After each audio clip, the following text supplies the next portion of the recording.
오늘 하나님의 말씀 우리가 한번 보겠습니다. 히브리서 9장 26절부터 28절까지 말씀입니다.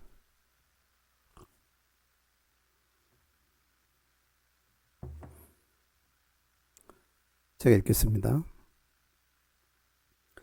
그리하면 그가 세상을 창조한 때부터 자주 고난을 받았어야 할 것이로되 이제 자기를 단번에 제물로 드려 죄를 없이 하시려고 세상 끝에 나타나셨느니라. 한 번 죽는 것은 사람에게 정하신 것이요 그 후에는 심판이 있으리니 이와 같이 그리스도도 많은 사람의 죄를 담당하시려고 단번에 들이신 바 되셨고 구원에 이르게 하기 위하여 죄와 상관없이 자기를 바라는 자들에게 두 번째 나타나시리라. 감사한 얘기 하나는 저희 교회가 24일, 25일 아무런 행사와 예배가 없었지만 저는 개인적으로 제가 운영하는 예수와 복음 블로그에 두 개의 메시지를, 성탄 메시지를 올렸습니다. 정말 놀라운 일이 있었습니다. 23일, 24일, 25일 3일 동안에 방문자가 2,000명 정도 됐습니다. 어떻게 이런 일이 있을 수 있을까? 저도 놀랐습니다. 특히나 24일 성탄절 이브에는 882명을 찍었습니다. 하루 방문자가. 많은 사람들이 저희가 전하는 메시지를 들었고 또 그 안에 포함되어 있는 사도적인 메시지를 들었을 것이고 또 방문하게 될 때 더 듣게 되어질 것을 믿습니다. 하나님께서 우리에게 주신 이런 통로들을 통해서 우리가 세상을 향해서 할 수 있는 한 가지, 세상을 섬길 수 있는, 사람들을 섬길 수 있는 가장 큰 섬김 한 가지, 예수 그리스도와 그의 사도적인 복음을 전할 수 있는 것, 그것이라고 생각합니다. 하나님께서 귀하게 사용해 주시기를 바랍니다. 우리 지체들은 같이 함께 방문해 주시고 기도해 주시기를 바랍니다. 내가 내 입으로 복음을 전하기가 어려울 수도 있습니다. 그러나 우리는 또 다른 어떤 누군가가 만들어 놓은 재료를 통해서 그런 통로를 통해서 또 간접적으로 복음을 전할 수 있습니다. 중요한 것은 예수 그리스도의 이름이 끝까지 땅 끝까지 전파되어야 된다는 것이고 사도적인 복음은 결국은 대중화가 되어야 된다는 이야기입니다. 초대교회에 당연한 것으로 여겨졌던 것이 오늘날에는 너무나 특별한 것으로 생각되어지는, 전혀 주류와 상관없는, 정통과 상관없는 것으로 여겨지는 이 시대 속에 이것이야말로 처음부터 전해진 것이라는 사실을 다시 한번 사람들이 들을 수 있는 기회가 주어지기를 원합니다. 자, 오늘 말씀을 우리가 다시 한번 보겠습니다. 주제는 28절에 있습니다. 자기를 바라는 자들에게 두 번째 나타나시리라. 하나님이 이 세상에 오시는 것에 대해서 표현은 여러 가지입니다.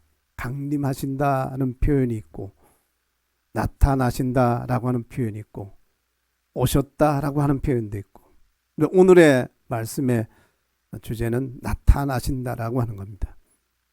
나타나신다라고 하는 표현은 보이지 않는 영이신 하나님이, 성경에서는 그 상황에 대해서 뭐라고 표현을 하냐면 스스로 숨어 계시는 하나님이다 그랬어요. 스스로 숨어 계신 하나님. 영이신 하나님은 형체가 없기 때문에 어느 누구도 볼 수 없고 본 사람도 없다. 그 성경이 이야기를 하고 있습니다. 그 하나님은 자기를 나타내실 때, 자기가 주도적으로 나타내실 때 외에는 어느 누구도 그분의 모습을 볼 수가 없습니다. 어느 누구도 본 사람도 없습니다.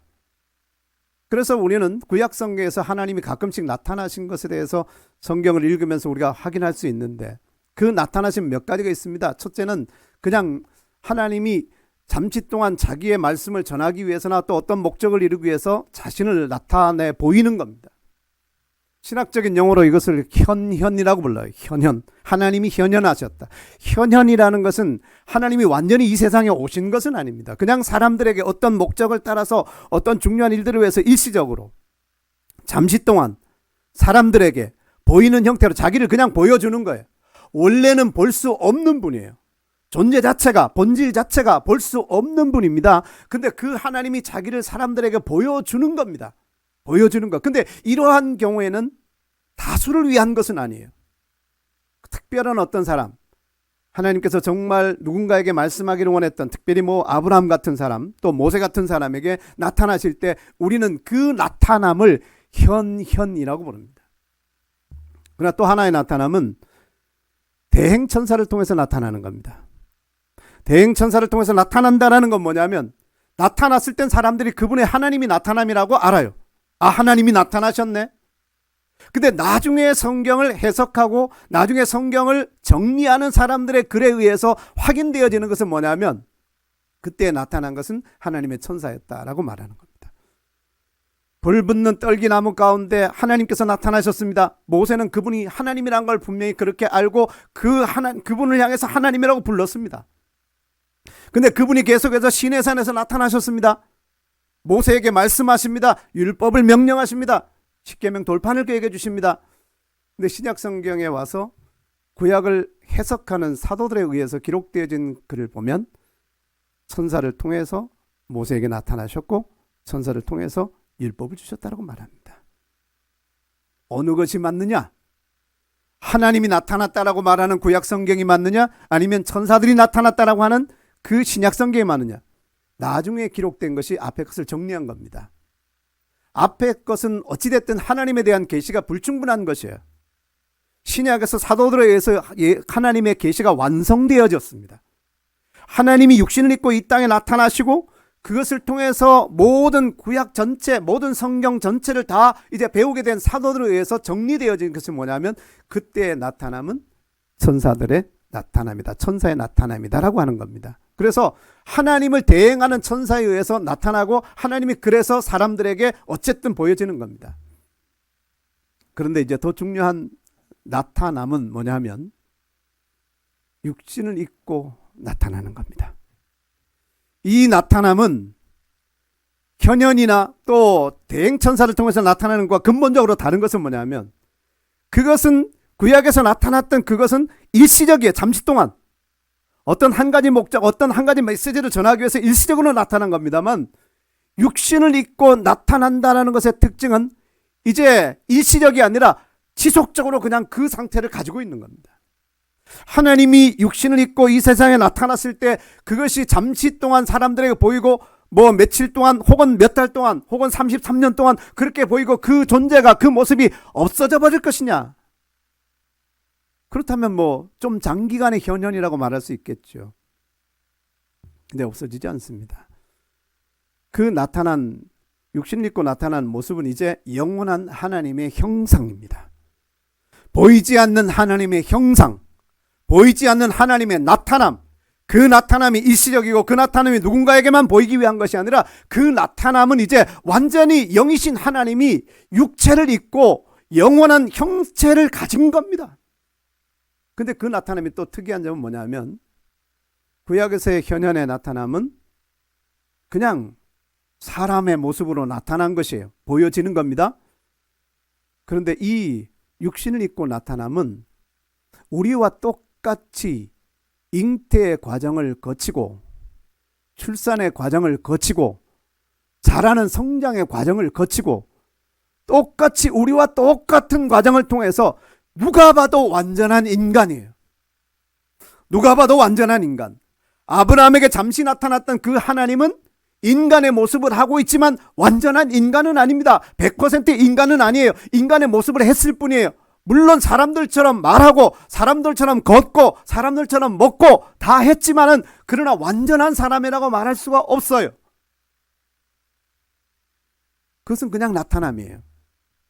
근데 육신을 입고 나타나는 것은 어린 아이로 우리와 똑같이 태어나서 우리가 이 세상에서 겪어야 할 모든 것들을 함께 겪으며 우리의 삶에 동참해서 우리의 삶의 어려움들, 우리의 삶의 모든 과정들, 성장하는 모든 과정들을 다 겪으며 이웃과의 관계들 다 겪으며 겪을 만한 모든 것, 심지어는 뭐 아픈 것, 감기 드는 것, 이런 것까지도 우리와 똑같이 다 겪으며 히브리서 2장에 보니까 그가 범사에 그의 형제들과 같이 되심은 그랬어요.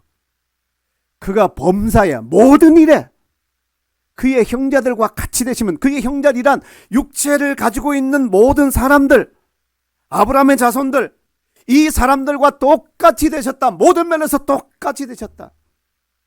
잠시 나타나신 하나님은 고통을 느낄 필요가 없습니다. 잠시 나타나신 하나님은 피곤을 느낄 필요가 없습니다. 배고픔을 느낄 필요가 없습니다. 죽음의 고통을 느낄 필요가 없습니다. 관계 상처, 아픔들을 느낄 필요가 없습니다. 근데 육신을 입고 어린 나이로 태어나셔서 우리와 똑같은 모습으로 나타나신 그 분은 동일한 분입니다. 그분과 그분은 동일한 분입니다. 나타남의 과정이 이제 달라졌습니다.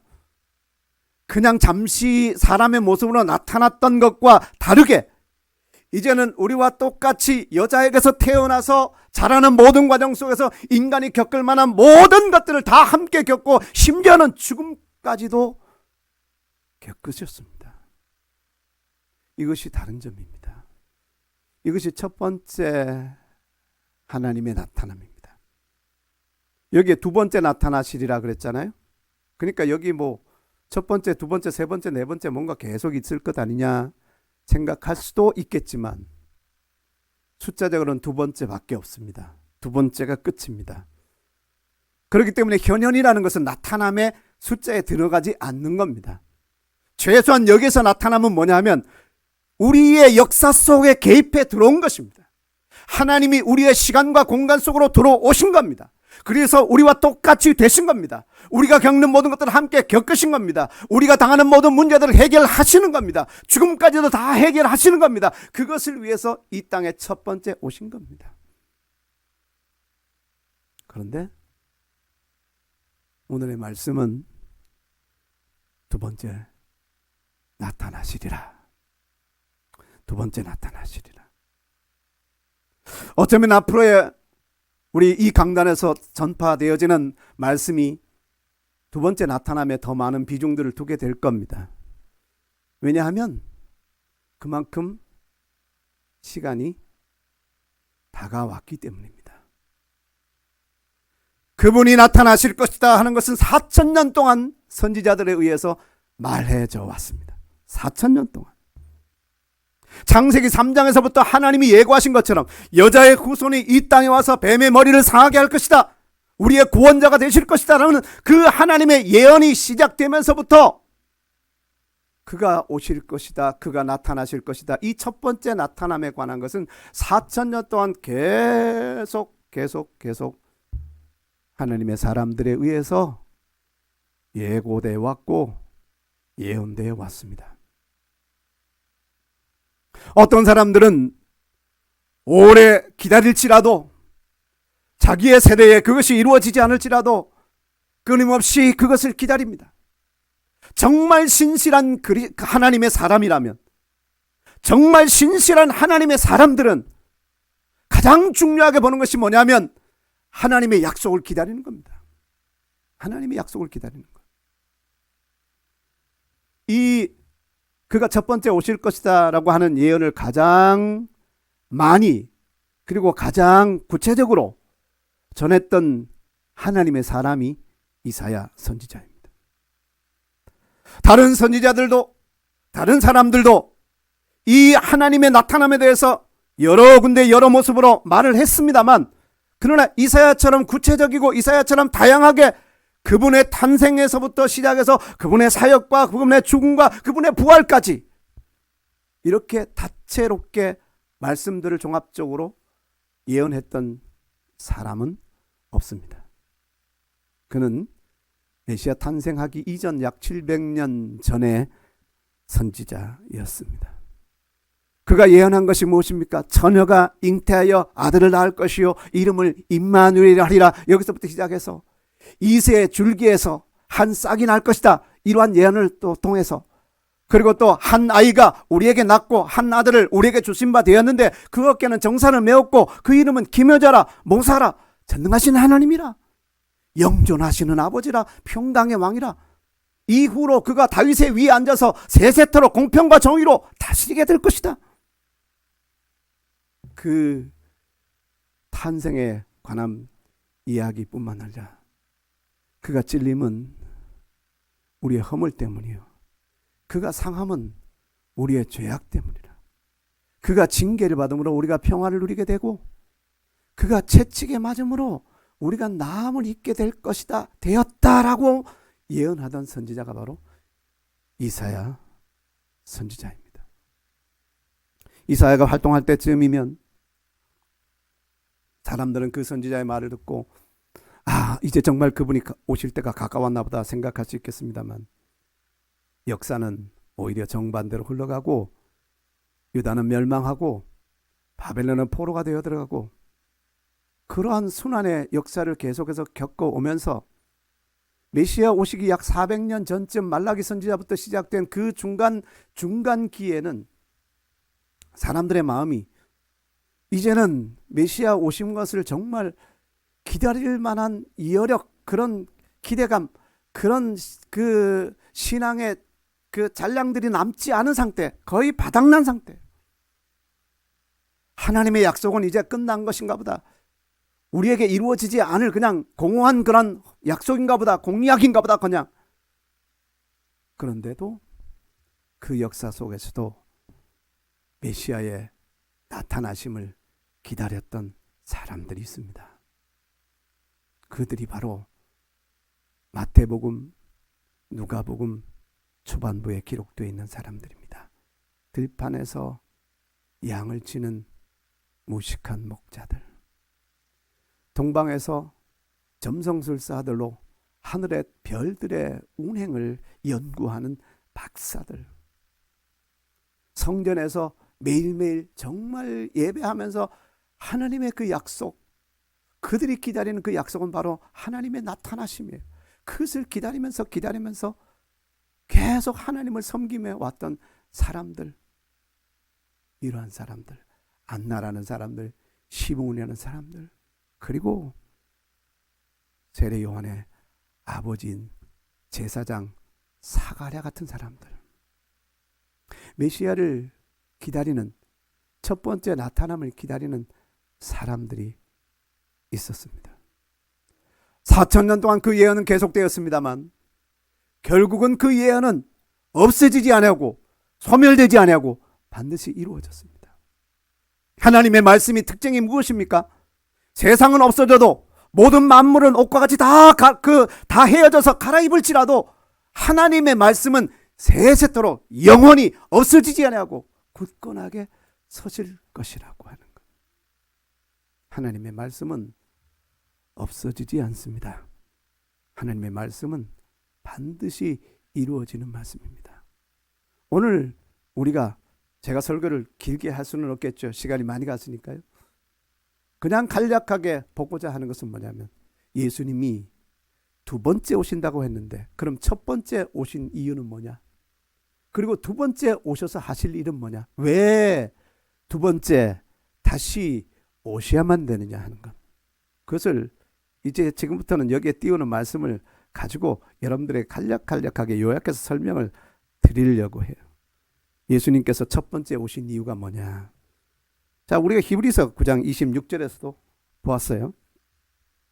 9장 26절에 그리하면 그가 세상을 창조할 때부터 자주 고난을 받았어야 할 것이로되 이제 자기를 단번에 제물로 드려 죄를 없이 하시려고 세상 끝에 나타나셨느니라.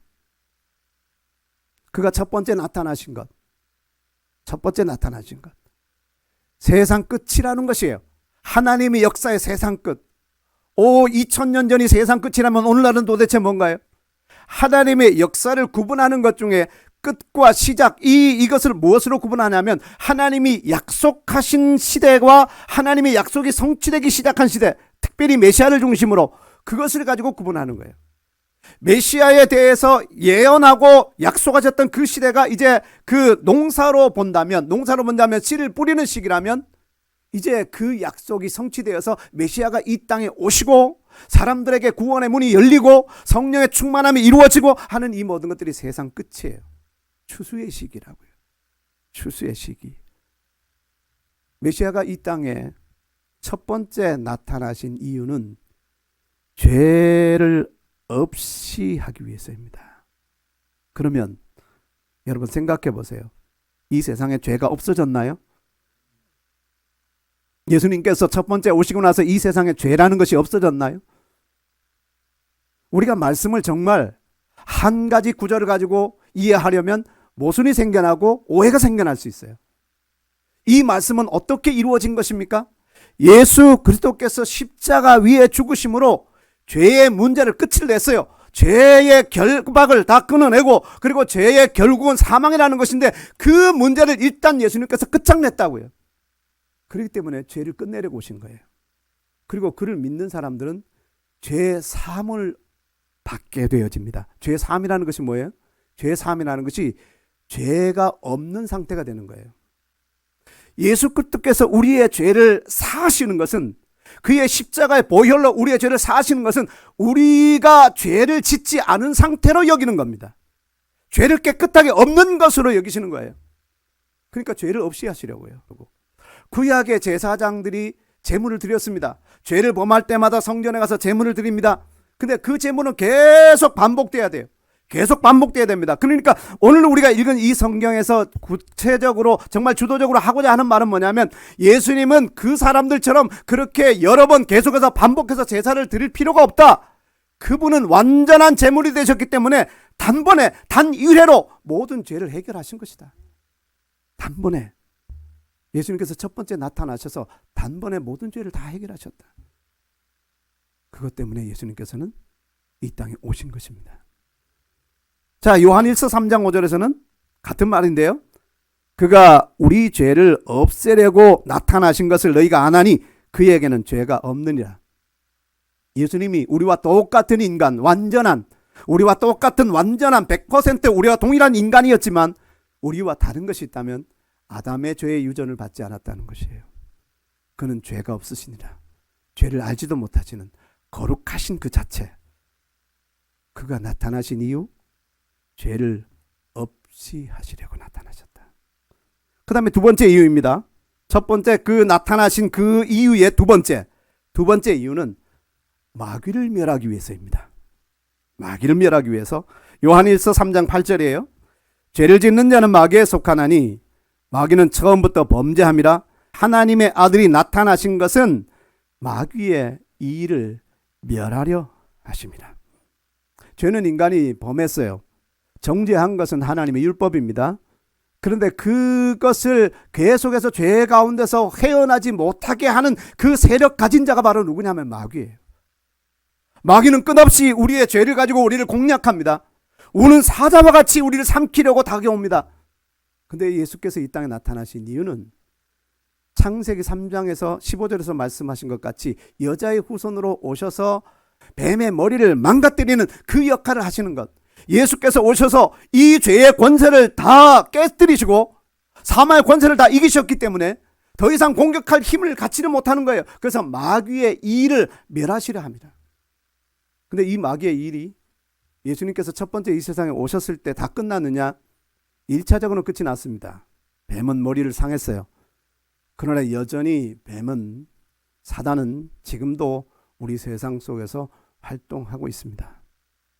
그러면 그 일을 완료시키는 일이 무엇입니까? 두 번째, 오셔야 되는 이유예요. 두 번째, 히브리서 2장 14절을 볼게요. 14절 15절입니다. 자녀들은 혈과 육에 속하였음에, 우리가 피를 가지고 있고 몸을 가지고 있다는 말이죠. 그도 또한 같은 모양으로 혈과 육을 함께 지니심은, 혈녀는 혈과 육을 영원토록 지니신 것이 아닙니다. 육신을 입고 인간의 모습뿐만 아니라 인간의 신분으로, 인간의 본질 그 자체를 가지고 우리처럼 똑같이 태어나는 과정을 가지고 오셨기 때문에 혈과 육을 입으신 겁니다. 없어지지 아니할 혈과 육을 입으신 거예요. 나중에 부활을 통해서 이제 이것이 영광스러운 몸으로 변화되었습니다만, 그렇게 하신 이유는 무엇이냐? 죽음의 세력을 잡은 자 곧 마귀를 멸하시며, 더 나아가서 15절, 또 죽기를 무서워함으로 한평생 매어 종노릇하는 모든 자들을 놓아주려 하십니다. 이것이 첫 번째 오신 이유예요.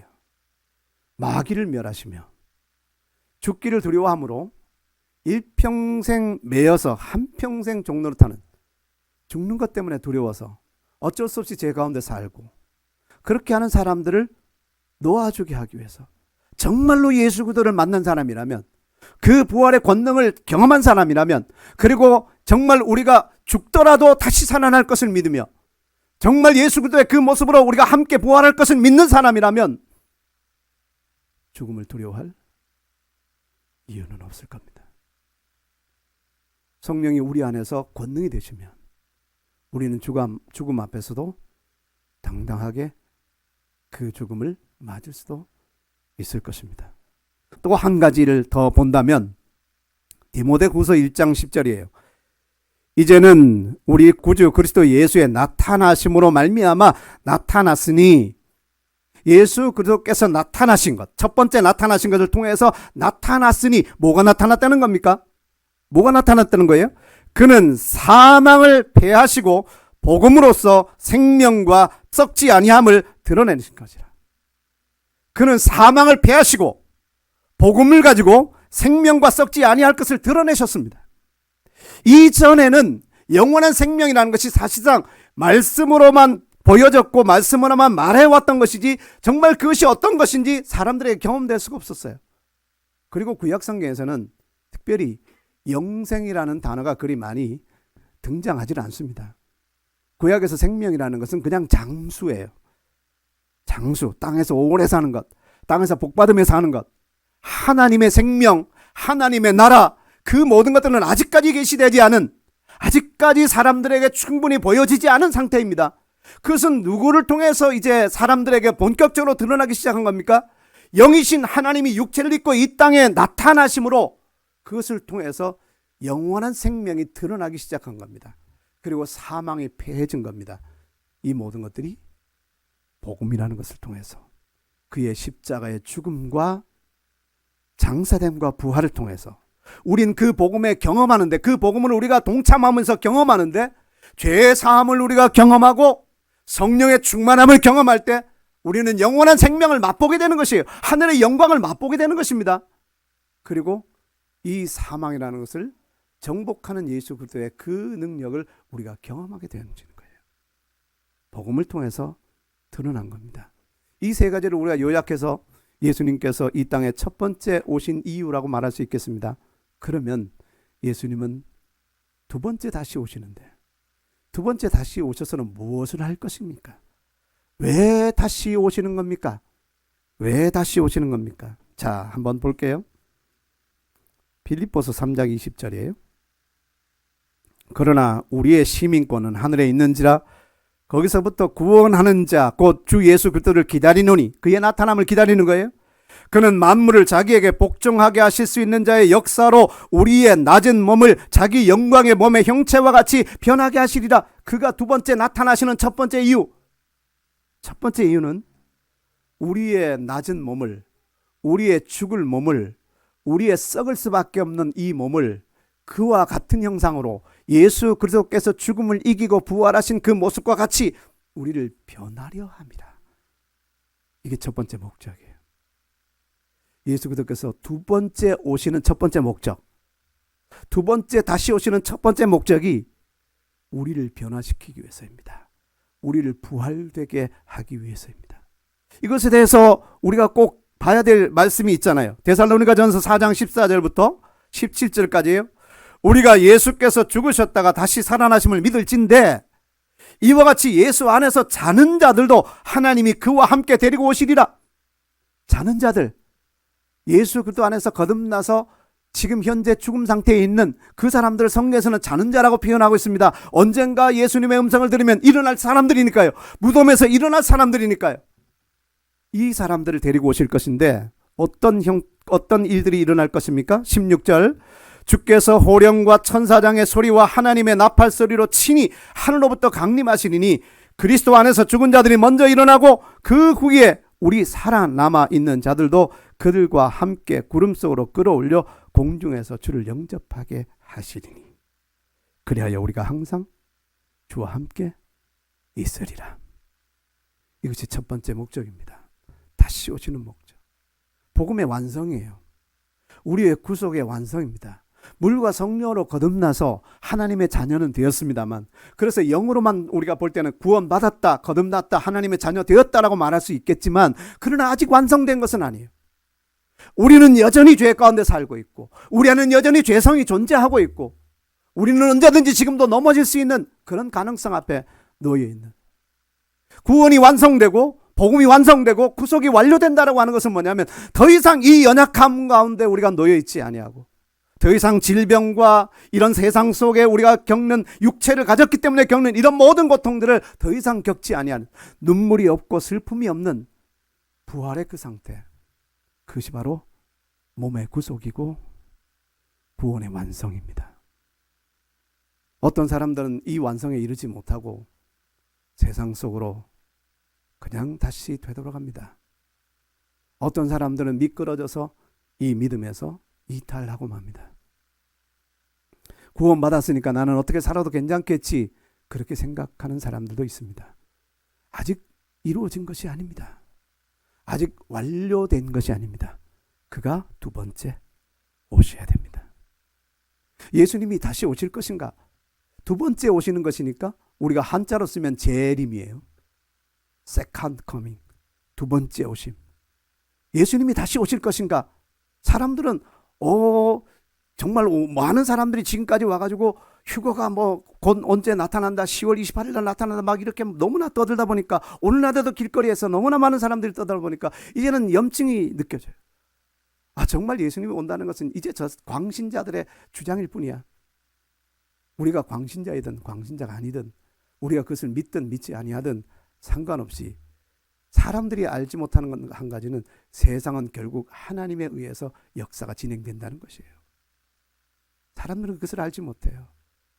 사람들이 역사를 주관하는 것 같지만 큰 흐름은 하나님이 주관하시는 거예요. 결국은 이루어질 겁니다. 4,000년 동안 예언돼 와서 사람들이 정말 이 약속은 공허한 것에 불과하다 그렇게 생각했던 그 시대에도 결국은 주의 말씀이 이루어지고 첫 번째 이 땅에 오셨어요. 두 번째 다시 오시겠다는 그 말들도 여전히 이루어질 겁니다. 이 말씀이 기록된 지가 2000년이 넘었다 할지라도 이제 시간은 거의 찼어요. 시간은 거의 찼습니다. 이루어질 예언들은 거의 지금 이루어졌어요. 그렇기 때문에 심히 그 날이 가까웠다라고 말하는 겁니다. 그는 다시 오셔서 회복시킬 겁니다. 완성시킬 겁니다. 우리의 복음, 우리의 구원을 완료시킬 것을 믿습니다. 그 다음에 또 한 가지 그가 오시는 이유는 로마서 8장 18절부터 한번 볼게요. 생각하건대 현재의 고난은 장차 우리에게 나타날 영광과 비교할 수 없도다. 피조물이 고대하는 바는 하나님의 아들들이 나타나는 것이니, 여기에 아들들이라고 복수를 쓰는 이유는 예수 그리스도는 아들이에요. 근데 구원받은 사람들이 변화되어지고 그리스도와 같은 모습이 됐을 때 이제 영광스러운 하나님의 아들들이 되어지는 겁니다. 예수님은 그 가운데서 맏아들이에요. 그들이 나타날 때가 있습니다. 그들이 나타날 때 그 나타남의 목적이 무엇이냐? 피조물이 허무한데 굴복하는 것은 자기 뜻이 아니요 오직 굴복하게 하시는 이로 말미암음이라. 그 바라는 것은 피조물들도 썩어짐의 종노릇한 데서 해방되어 하나님의 자녀들의 영광의 자유에 이르는 것이니라. 피조물들의 회복. 피조물들의 회복.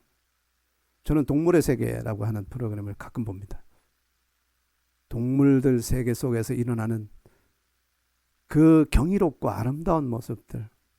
근데 아름다움 뒤에 항상 따라오는 것은 뭐냐면, 생존을 위해서 약한 동물들을 잡아먹어야 되는 그 아픈 현실들. 이것이 계속될 것인가? 우리는 일반적으로 그냥 이 세상만을 바라볼 때 그것은 영원히 변치 않는 그냥 이 세상의 구조이고 이 세상의 틀이고 어쩔 수 없이 그렇게 될 것이라고 말하지만, 우리는 성경을 통해서 그 사실을 볼 때 아니다, 이거는 끝까지 계속될 게 아니다, 처음에도 이렇지 않았다, 에덴 동산 출발점에서 이렇지 않았다, 그리고 언제 어느 시점에서 이 상황이 끝나게 될 것이다, 서로 먹고 먹히는 이런 피 흘림의 역사는 끝나게 될 것이다. 언제? 그가 두 번째 나타나실 때. 이리와 염소가 함께 뛰어노는 사자와 소가 함께 뛰는, 사자도 소처럼 풀을 먹게 되어지는 처음의 창조의 그 상태, 죄가 세상에 개입되기 이전에 에덴 동산의 그 낙원의 상태, 그 아름다운 파라다이스가 예수 그리스도께서 이 세상에 두 번째 오실 때 이루어지게 될 겁니다. 피조물들은 그걸 바라는 거예요. 그 때를 기다리는 겁니다. 환경운동가들의 노력도 굉장히 중요하죠. 그것은 정말 이 환경 파괴를 어느 정도 늦출 수 있고 어느 정도는 되돌릴 수 있는 그런 노력의 결과들로 올 수도 있습니다. 그러나 그것이 궁극적인 될 수 없어요. 진짜 궁극적인 것은 그가 두 번째 오시는 겁니다. 모든 만물이 회복되어질 겁니다. 그 다음에 그가 두 번째 오시는 세 번째 이유, 그것은 좀 두려운 겁니다. 데살로니가 후서 1장 7절 8절이에요. 주 예수께서 자기의 능력의 천사들과 함께 하늘로부터 불꽃 가운데 나타나실 때, 두 번째 나타남이죠. 두 번째 나타남은 말구육간에 오시는 연약한 모습이 아닙니다. 두 번째 나타남은 왕 중의 왕으로 오시는 겁니다. 나타나실 때 하나님을 모르는 자들과 우리 주 예수의 복음에 복종하지 않는 자들에게 형벌을 내리시리니, 심판을 위해서 오시는 겁니다. 하나님을 모른다고, 하나님을 들어본 적이 없다라고 핑계할 수 없습니다. 그것은 전도자의 책임이고 믿는 자들의 책임이고 또 그것을 받아들이지 않는 자의 책임이고 들어보지 못한 자의 책임이에요. 어쩔 수 없어요. 하나님을 모르는 자들, 그리고 하나님의 복음을 들었습니다. 그 복음을 복종하지 않는 사람들이 있습니다. 왜 복종하지 않습니까? 싫어서 복종하지 않습니다. 하나님의 말씀은 나와 생리가 안 맞아, 그래서 복종하지 않습니다. 어떤 사람들은 온전한 복음을 들었어도 교파적인 편견 때문에 복종하지 않습니다. 사람들은 지금까지 그렇게 해오지 않았어, 복종하지 않습니다. 복음을 복종하지 않는 사람들에게, 이 두 가지 부류는 결국 세상의 모든 사람들의, 거듭나지 않은 모든 사람들이 여기에 포함되는 겁니다. 심판이에요. 심판. 그것을 위해서 두 번째 오시는 겁니다. 그 다음에 두 번째 오시는 것에 세 번째, 마지막, 세 번째 중에 마지막은 무엇일까요? 그가 이 세상을 이제 통치하시게 될 겁니다. 이사야 40장 10절에 보라, 주 여호와께서 장차 강한 자로 임하실 것이요. 누가 오십니까? 여호와께서. 누가 오십니까? 주 예수께서. 스가랴서에는 여호와께서 그날에 그의 발이 감람산에 서실 것이라고 말했어요. 사도행전 1장에서는 예수께서 지금 가신 것을 본 그대로 그 감람산에 오실 것이라고 말했어요. 그분이 그분이십니다. 그가 장차 강한 자로 임하실 것이요, 친히 그의 팔로 다스리실 것이라. 보라, 상급이 그에게 있고 보응이 그의 앞에 있으며 그는 목자같이 양떼를 먹이시며 어린 양을 그 팔로 모아 품에 안으시며 젖먹이는 암컷들을 온순히 인도하시리로다. 통치하시는 겁니다. 대통령 선거가 이제 얼마 남지 않았습니다. 누가 되면 좋겠습니까? 똑같아요. 그 사람이나 똑같습니다. 저는 하나님이 온 세상을 다스리는 나라를 기대합니다. 예수 그리스도께서 온 땅을 통치하시는 그 날을 기대합니다. 그분이 가장 공의롭고 그분이 가장 목자 같은 심정으로 온 인류를 사랑으로 통치하실 겁니다. 오실 겁니다. 아멘. 그가 두 번째 다시 오십니다. 자, 이제 왜 오실 것이냐 하는 말씀은 이제 끝이 났어요. 그분의 기다림에 대해서 이제 몇 구절만 보고 말씀을 마치겠습니다. 디도서 2장 11절부터 14절을 한번 볼게요. 모든 사람에게 구원을 주시는 하나님의 은혜가 나타나 우리를 양육하시되 경건하지 않은 것과 그 세상 정욕을 다 버리고 신중함과 의로움과 경건함으로 이 세상에 살고, 이게 첫 번째 나타남 때문에 우리가 그 은혜가 나타나서 우리가 이제는 그 안에서 거듭나서 하나님의 자녀로 양육되어 왔어요. 그래서 경건치 않은 세상으로부터, 세상 정욕들로부터 그것을 다 버리고 신중함 속에 의로움과 경건함으로 이제 하나님을 섬기며 살게 됐어요. 이제 그 다음 넥스트는 뭡니까? 복스러운 소망과 우리의 크신 하나님 구주 예수의 영광이 나타나심을 기다리게 하셨으니 그 다음에 우리가 해야 될 넥스트는 뭐냐? 기다리는 거예요. 이제 다시 세컨드 커밍 하시는 걸 기다리는 거예요. 다시 오시는 걸 기다리는 것이 우리의 믿음의 굉장히 중요한 요소예요. 굉장히 중요한 요소입니다. 그것을 기다리게 하셨으니 그가 우리를 대신하여 자신을 주심은 모든 불법에서 우리를 속량하시고 우리를 깨끗하게 하사 선한 일을 열심히 하는 자기 백성이 되게 하려 하십니다. 우리를 속량하신 이유가 일단 우리를 깨끗하게 하시고 선한 일에 열심을 내는 사람들이 되게 하기 위해서, 저와 여러분들이 선한 일에, 하나님을 섬기는 일에, 성도들을 섬기는 일에, 복음을 전파하는 일에, 선한 일에 열심을 다할 수 있기를 바랍니다. 2022년은 2021년보다 조금 더 열심을 내는 시간들이 되기를 바랍니다. 마지막 두 구절을 보겠습니다. 베드로가 우리에게 전해주는 말씀이에요. 베드로전서 1장 7절. 너희 믿음의 확실함은 불로 연단하여도 없어질 금보다 더 귀하여 예수 그리스도께서 나타나실 때 칭찬과 존귀를 얻게 할 것이니라. 우리의 믿음이 불로 연단해도 없어질 금보다 더 귀하여. 이 세상에 금이라는 금속보다 성경에서 중요하게 생각하는 보석은 없습니다. 근데 그것보다 더 귀한 우리의 믿음, 그것은 예수 그리스도께서 나타나실 때에 칭찬과 존귀를 얻게 하기 위한 것입니다. 마지막으로 한 구절을 보겠습니다. 다 같이 한번 읽어보겠습니다. 한 목소리로 한번 읽습니다. 시작. 그러므로 너희 마음의 허리를 동이고 근신하여 예수 그리스도께서 나타나실 때 너희에게 가져다 주실 은혜를 온전히 바랄지어다. 아멘이십니까? 근신하고 허리를 동이고 예수 그리스도께서 나타나실 때 너희에게 가져다 주실 은혜가 얼마나 큰 것인지, 예수님이 이 땅에 다시 나타나실 때 너희에게 가져다 줄 은혜를 기대하며 간절히 사모하는 그 마음. 여러분, 이제는 뭐 10년 전이나 20년 전이나 뭐 같은 시대입니다만, 그러나 이제는 10년과 20년이 달라요. 역사의 흐름은, 예언의 성취는 20년 전이나 10년 전이 이제 다릅니다. 그만큼 더 속도가 가속되었고 더 충분한 시간이 되었다는 것을 우리에게 말해주는 거예요. 예언을 연구하는 사람들이 다 이구동성을 하는 말이, 이제는 언제 예수님이 와도 이제는 충분히 가능할 만한 역사적인 배경이 다 이루어졌다. 물론 아직까지 적그리스도가 나타난 것을 우리가 보지 못하고 있습니다만 어디선가 지금 준비하고 있을 것이라고 충분히 생각할 수 있습니다. 그분의 두 번째 나타나심을 기대하며 열심을 품고 주를 섬기는 여러분 되시기를 축복합니다. 이 시간에 우리가 다 같이